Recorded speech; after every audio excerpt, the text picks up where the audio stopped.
नमस्कार दोस्तों, the art of genius channel में आपका स्वागत है।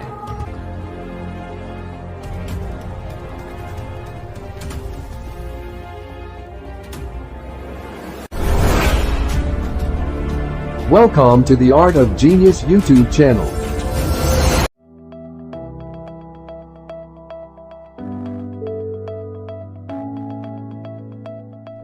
चंद्रमा। रात के आकाश में इस परिचित वस्तु ने खगोलविदों और आम लोगों की कल्पना को समान रूप से प्रेरित किया है। समय से विशाल ओरियल मनुष्य चंद्रमा की सुंदरता से आश्चर्यचकित हो गए हैं। इसका उपयोग समय की गणना करने और खुले समुद्रों में नेविगेट करने के लिए किया जाता है।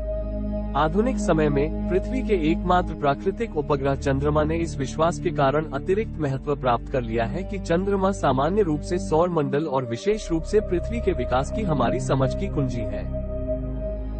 इसके अलावा चंद्रमा के बहुमूल्य संसाधनों और कम गुरुत्वाकर्षण ने इसे मनुष्यों के लिए और अधिक प्रिय बना दिया है। अंतरिक्ष के क्षेत्र में अग्रणी देश भारत ने अपने चंद्रयान कार्यक्रम के माध्यम से चंद्रमा की विस्तृत खोज की है। देश ने चंद्रमा की कक्षा में जाने और उसकी सतह पर बार बार नजर डालने के लिए 2 रोबोटिक अंतरिक्ष यान भेजे हैं। चंद्रयान-1 ने अपनी पसंद के स्थान और समय पर चंद्रमा की सतह तक पहुंचने की भारत की क्षमता का प्रदर्शन किया और इसके साथ भारत नवंबर 2008 में चंद्रमा की सतह तक पहुंचने वाला चौथा देश बन गया। इसके अलावा चंद्रयान-1 की 2009 में चंद्रमा पर पानी की निर्णायक खोज को एक अग्रणी खोज के रूप में सराहा गया। मिशन पर आगे। चंद्रयान-2 के पास विक्रम नामक एक ऑर्बिटर, एक लैंडर और प्रज्ञान नामक एक रोवर था। पिछले 4 वर्षों में ऑर्बिटर ने बार बार चंद्रमा की सतह का अवलोकन किया है और आज भी संतोषजनक ढंग से काम कर रहा है।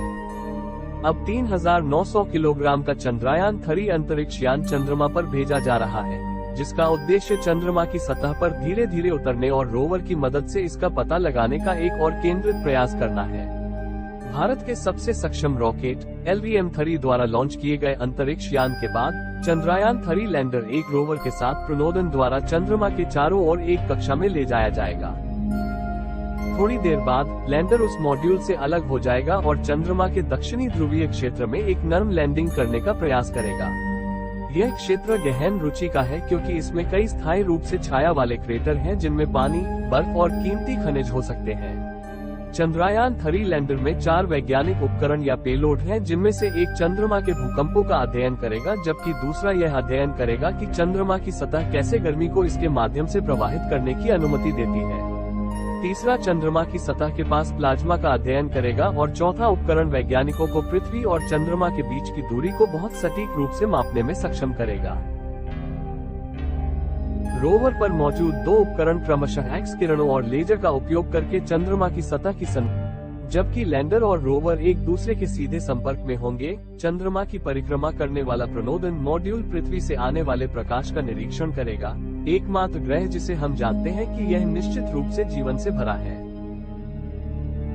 यह अवलोकन सूर्य के अलावा अन्य तारों का चक्कर लगाने वाले दूर के ग्रहों की प्रकृति को समझने में मदद करेगा।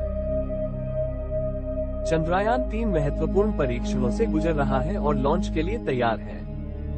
इसरो के हजारों वैज्ञानिक, जिनमें इसे लॉन्च करेंगे, इसे नियंत्रित करेंगे और विशाल डिश एंटेना का उपयोग करके इससे बहुमूल्य वैज्ञानिक जानकारी प्राप्त करेंगे, आने वाले चुनौतीपूर्ण कार्यों के लिए।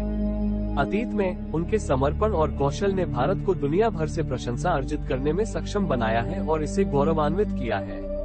आइए हम चंद्रयान-3 नामक इस महान प्रयास के लिए उन्हें शुभकामनाएं दें।